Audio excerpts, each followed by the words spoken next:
quien es nuestro primer invitado de hoy, ¿Cómo no? que es justamente el analista y consultor Raúl Timerman. ¿Cómo estás, Raúl? Muy buen día. ¿Qué tal? Muy buenos días. ¿Cómo están ustedes hoy? Bien, bien. La verdad que un gusto. Acá estamos empezando un nuevo ciclo en Radio Sónica, así que, bueno, siempre es un placer empezarlo con la gente que uno quiere. Raúl, Gracias. no, por favor. Bueno, estuve leyendo algunos trabajos tuyos que tienen que ver con grupos focales, que me parecieron muy interesantes algunas cosas y me gustaría que me cuentes a qué resultados llegaron. Sobre todo, hay algunas perlitas que es cuando se le pregunta a la gente sobre las cosas que alguien de alguna manera las tenía que hacer. ¿Mm? Y bueno, y después también el tema de qué medidas concretas la gente tiene un aval importante sobre el gobierno y en qué medidas de las que han tomado realmente esa cifra baja apenas un poquito más de la mitad. Con lo cual, nada, con tu clásico estamos 50 y 50, histórico, que prácticamente se ha mantenido durante todo el año, según lo venís expresando. Y bueno, me gustaría trabajar un poco sobre qué salió en estos grupos focales que realmente me parecen muy interesantes. Bueno, nosotros la segunda mitad del año, bueno, la primera mitad del año hicimos grupos focales de gente que había votado a Massa y gente que había votado a Milei. Uh-huh. Por supuesto, en enero o febrero los que votaban a Massa decían esto así no va más, esto revienta en cualquier momento, esto explota. Después en marzo, abril dijeron, bueno, parece que esto sigue. Y fueron tomando distintas actitudes, empezaron a plantear el hecho de que habían votado a Sergio Massa y Sergio Massa no aparecía, empezaron a plantear el hecho de que la oposición a Javier y a enojarse por el hecho de que la gente no protestaba frente a las medidas de Milei, no había protestas masivas. Después apareció la primera protesta masiva que fue la del financiamiento universitario. En realidad hubo dos, la del financiamiento universitario y la del otro día que calificaron como antifascista o antirracista. Sí, de diversidad de género, ¿no? ¿Cómo? De diversidad de género, centralmente, ¿no? De diversidad de género, efectivamente. Uh-huh. La cuestión, lo que sucede en los grupos focales es muy poca la gente que votó a Milei y está decepcionada de Milei. Digamos, Milei obtuvo en un balotaje el 56% de los votos y en un balotaje aparece fuertemente una figura que es la que yo no quiero que el otro sea presidente. No es que quiero que Milei sea presidente, yo no quiero que Massa sea presidente. Y después de que Milei es presidente, le quita el apoyo a Milei, digamos, porque ya cumplió con su objetivo de que Massa no sea presidente. Y eso es lo que la hace caer de 56 en su peor momento a 48, ahora está en 50, 51 y los que desaprueban la gestión en 47, 48. Digamos, sigue habiendo una división mitad y mitad, levemente favorable. Lo que crece, eso sí hay que tenerlo en cuenta, y se ve en la última encuesta de analogías claramente, crece los 2 últimos meses los que tienen esperanza que la economía en 2 años esté mejor que ahora. Ahora eso está en 53 a 40. 53 cree que va a estar mejor, 40 cree que va a estar peor. Cuando preguntan por si el sacrificio que se está haciendo vale la pena, te dice que sí el 45 y que no el 41. Pero hasta noviembre era mayoritario el no vale la pena el sacrificio. Entonces, ¿qué es lo que te aparece? Vamos a sintetizar todo esto en algo. ambos grupos, los que votaron y los que no votaron a Milei, están de acuerdo en que el gobierno de Milei consiguió controlar la inflación y lograr una estabilidad económica. Los que votaron a Milei te dicen, esta estabilidad va a servir para que a partir de ahora empiece el crecimiento. Los que no votaron a Milei te dicen, esta estabilidad se obtuvo a través del ajuste, donde el costo los pagan los que en peor situación están. Pero reconocen que se logró una estabilidad. El votante de Milei valora dos cosas, el orden y la estabilidad. Y el orden, yo te diría, todo el orden que se logró es el del protocolo antipiquete. Digamos, no hay otro orden por encima de ese. Se logró que no haya más piquetes en la 9 de julio y se corte el tránsito, cosa que se podía haber hecho antes tranquilamente. Sí. Si alguien... Esas son la parte de las cosas que la gente te dice, o alguna de las cosas que hace el gobierno de Milei, o muchas de las cosas que hace el gobierno de Milei, alguien las tenía que hacer. Digamos, ahí te aparece ese, alguien las tenía que hacer. Sí. Y lo que Milei es presidente porque la gente se hartó de todo lo anterior, no de algo de lo anterior, de todo lo anterior, de Cristina, de Macri, de Alberto. Se hartó. Y dijo, bueno, algo nuevo. Milei no había estado, no tiene antecedentes, prometía motosierra. La gente, te sintetizo el pensamiento del votante de Milei, la síntesis del pensamiento del votante a lo largo del año 2023. Dale, genial. Que se iba, que fue, esto así no va más. Yo lo voto a Milei y que sea lo que Dios quiera.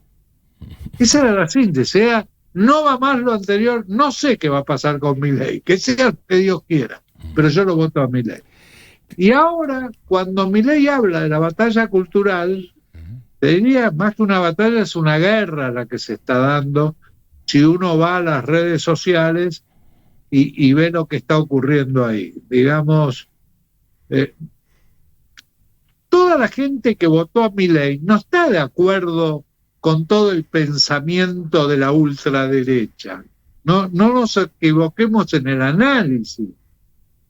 El 50% de la población no es homofóbica, no piensa que los gays son pedófilos. Digamos, hay una cantidad de cosas que se le suman ideológicamente, de las cuales la mayoría de la gente no está de acuerdo. Habrá mucha gente que sí está de acuerdo, pero digamos, mucha otra no. ¿Con qué están de acuerdo? Con que no quieren lo anterior. Claro. Ahora bien, ¿cuál es la alternativa, Milei? Ahora miremos para adelante. Sí, y ahí me dejaste picando, porque una de las cuestiones, uno de los datos, creo, realmente importantes que tuvo la semana pasada, fue que la oposición, que bueno, de alguna manera se ufanaba de que más allá de las diferencias internas, me refiero sobre todo al peronismo, ¿no? Porque hay distintas oposiciones, pero el peronismo como principal oposición, como una fuerza que tenía 98 representantes en la Cámara Baja, de repente se ve dividida en 4 posiciones: a favor, en contra, abstención y ausentismo.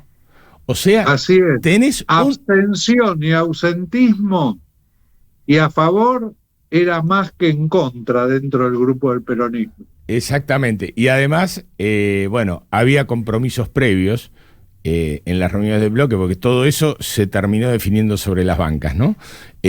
Quienes engrosaban tal o cual grupo. Por supuesto de los que estaban, no de los ausentes. Pero en la reunión de bloque se había decidido otra cosa. O sea, hay como una fractura respecto de lo que decidió el conjunto y una fractura expuesta a la luz de todos sus colegas, de todos los medios, digamos, generando un panorama realmente alentador para el gobierno, que obviamente ve que si la oposición en un tema como este, que de alguna manera también yo pienso que todo el mundo estaba a favor de suspender las PASO. Pero bueno, por alguna razón, o los que la crearon decían, bueno, si nosotros la creamos no la podemos suspender. Pero en realidad había, sacando el sector de Cristina Fernández y un sector de la Cámpora, que también había algunas dudas allí, me parece que todo el resto le caía bastante bien la suspensión. Pero el dato duro es que hubo 4 posiciones diferentes en Unión por la Patria, ¿no? Sí, vos sabés que durante muchos años era una obsesión de los periodistas extranjeros tratar de entender qué era el peronismo. Y hace un tiempo una periodista de France Press me pregunta, dígame, ¿qué es el peronismo? Y mi respuesta fue, el peronismo en la memoria de un tiempo feliz. Ya no tiene sentido hablar de peronismo, no existe más el peronismo. Existe Unión por la Patria, que es un conjunto de gente cuyos padres o parientes venían de ese sector del peronismo. No te olvides que la Cámpora reivindica la lucha de los montoneros. Y los montoneros, agarrá el mamotreto de FAR Montoneros y te dicen, nuestra ideología es la ideología del socialismo, no la del justicialismo. Perón tiene la ideología de la comunidad organizada, esa es la conciliación de clases. Nosotros creemos en la lucha de clases. O sea, el peronismo se da a nivel de caudillismo en algunas provincias y actúan los gobernadores en función del interés provincial y del interés propio de mantener el poder en su territorio. No te olvides que el día antes de la votación en las comisiones, cuando no se sabía si tenían los votos suficientes para lograr el dictamen para que se trate, estuvo reunido Guillermo Franco con Santiago Caputo y los ministros de Hacienda de varias provincias.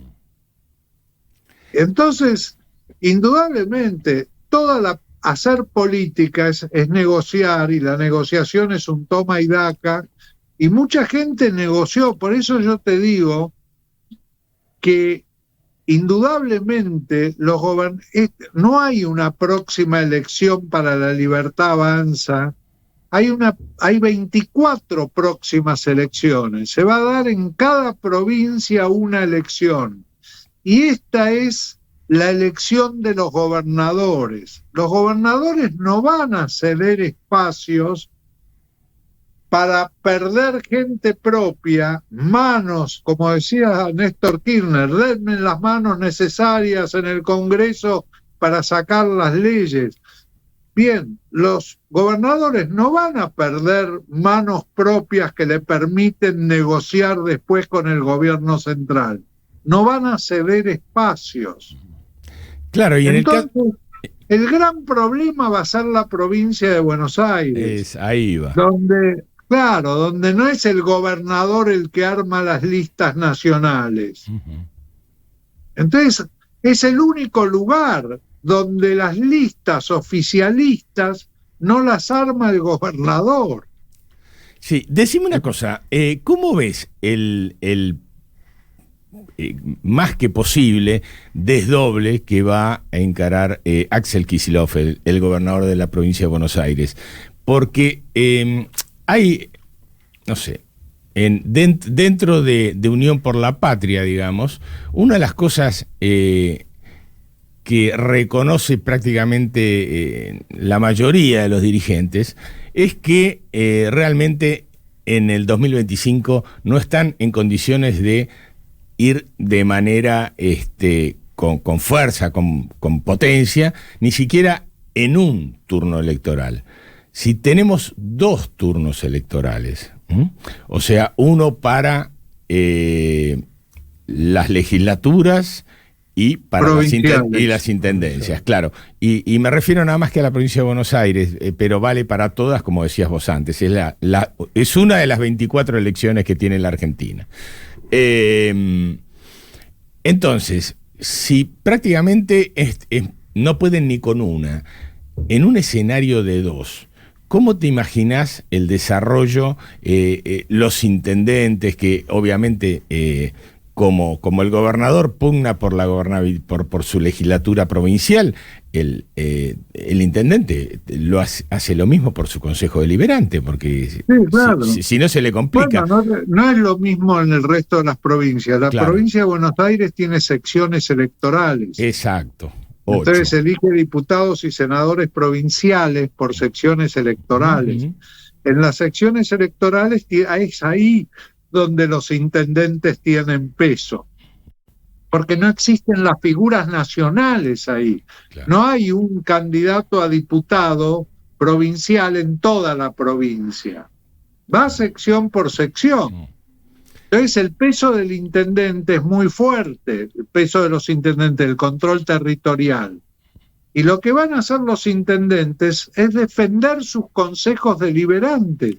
Porque intendente de la provincia de Buenos Aires que tiene en contra el Consejo Deliberante es destituido. Así ha sido la historia en la provincia de Buenos Aires. La ciudad de Buenos Aires es un distrito único, digamos, no pasa lo mismo. Entonces, el tema, acá hay un problema para el oficialismo nacional, que es lo siguiente. El oficialismo nacional generalmente lo que hace es, y lo que ha hecho, es englobar en la casta lo que considera la corrupción de la política, cosa que fue planteada hace muchos años por dos periodistas del Corriere y de la Sera que publicaron un libro que se llama La Casta. Lo que pasa que la gente de Santiago Caputo leyó mucho, digamos, y la gente del peronismo, de Unión por la Patria, se ha dedicado poco al estudio de la opinión pública. Si hay algo que no pueden acusar a Axel Kicillof es de corrupto. Axel Kicillof por denominación es honesto. No es más honesto es honesto. Entonces, ¿qué están instalando? La inseguridad. Es decir, reemplazan la corrupción y los privilegios de la casta por la ineptitud para tratar el tema de la inseguridad. Ahora, para poder asentar ese tema, necesitan una gran fuerza mediática. ¿Por qué? Porque las cifras no avalan el hecho de que la inseguridad ha aumentado en la provincia de Buenos Aires. Y son cifras del Procurador General de la provincia de Buenos Aires que del PRO. Sí. O las nacionales del Ministerio de Seguridad. Todas las cifras dicen que se está tratando bien el tema. Ahora, si aparecen dos chicos adolescentes que fueron matados a ladrillazos en la cabeza en todos los medios, es un baño de sangre, como dice el seguro candidato a senador o a diputado por la provincia de Buenos Aires, ¿no es cierto? Pero en realidad no. El año pasado hubo 811 homicidios, fue una de las cifras más bajas de la historia. Los homicidios empezaron a bajar en la gestión de María Eugenia Vidal y siguieron bajando en la primera gestión de Axel y siguieron bajando en la segunda gestión. Mira, yo te voy a dar 3 cifras. Sí. En el 2003, Néstor Kirchner, ¿te acordás cuando asume Néstor Kirchner? Bueno, había una situación terrible desde el punto de vista social. Había mayor porcentaje de pobres que de votos que sacó Néstor. Hubo 3.000 crímenes en la provincia de Buenos Aires. 10 años después, en el 2013, hubo 2.000 crímenes en la provincia de Buenos Aires. Y 10 años después, en el 2023, hubo 851 crímenes en la provincia de Buenos Aires. O sea que la criminalidad en la provincia de Buenos Aires ha ido bajando. Sí, o sea, está instalada como campaña política, digamos. Está instalada como Se ha instalado que el conurbano es un baño de sangre y que Axel Kicillof es inepto para manejar el tema de la inseguridad. Pero básicamente porque no pueden decir que Axel Kicillof es un representante de la casta corrupta, digamos, sí, porque no le entra ni a los que están en contra de Axel el hecho de que sea corrupto. Axel, por definición, y salen los focus, salen las encuestas, digamos, y la primer palabra asociada a Axel Kicillof en aquellos que tienen una imagen positiva de Axel Kicillof es honestidad. La última, Raúl, y me encanta poder charlar de esto, porque es un tema que quizá es uno de los que más divide a los argentinos por las cuestiones prácticas. Y tiene que ver, yo leía sobre los grupos focales que hiciste en estos últimos días, y el tema del rol del Estado, ¿no? O sea, las cosas que tienen que ver con el Estado es donde la gente realmente, donde Milei cosecha los guarismos más bajos, ¿no? No llegan ni al 35%, mientras que los demás están muy por encima de eso. Así es. Contame un poco. Toda aquella, incluso nosotros hemos visto el tema de la privatización de los trenes. Digamos, cuando vos decís que si hay que privatizar los trenes, bueno, hay una mayoría que te dicen que sí, que hay que privatizarlos. Pero cuando vas a los usuarios de los trenes, que son solo el 18% de los que contestan, la mayoría te dice que no hay que privatizarlo, hay que mejorarlo, pero tiene que estar más. Es decir, el rol del Estado en los usuarios del Estado, es decir, los hospitales públicos, para aquellos que van a los hospitales públicos, digamos, tienen que seguir, la salud pública tiene que seguir. Las escuelas y educación pública tiene que seguir para aquellos que van a la escuela, porque después, vos fijate, fue tradicional en una época decir en los hospitales no hay ni gasas ni curitas, pero te lo decía gente que nunca pisó un hospital, digamos, era el discurso de los otros. El rol del Estado tiene que ser redefinido. Sí, hay que definir claramente el rol del Estado. ¿Hace falta un Estado más eficiente del que teníamos? Sí, hace falta un Estado más eficiente del que teníamos. ¿Pero hace falta Estado? Sí, hace falta Estado. Sí, y esa me parece que es una discusión pendiente, ojalá que el 2025 o dentro de la campaña, de las campañas que vamos a tener. Me encantó lo de las 24 elecciones que tiene el país, que van a ser absolutamente todas distintas. Raúl, la verdad que agradecerte mucho este tiempo con nosotros, como siempre, y bueno, ya nos volveremos a comunicar. Te mandamos un abrazo fuerte desde acá, ¿sí? Muchísimas gracias, muchas gracias a ustedes y mucho éxito en este nuevo ciclo. Bueno, hasta la próxima. 12 horas.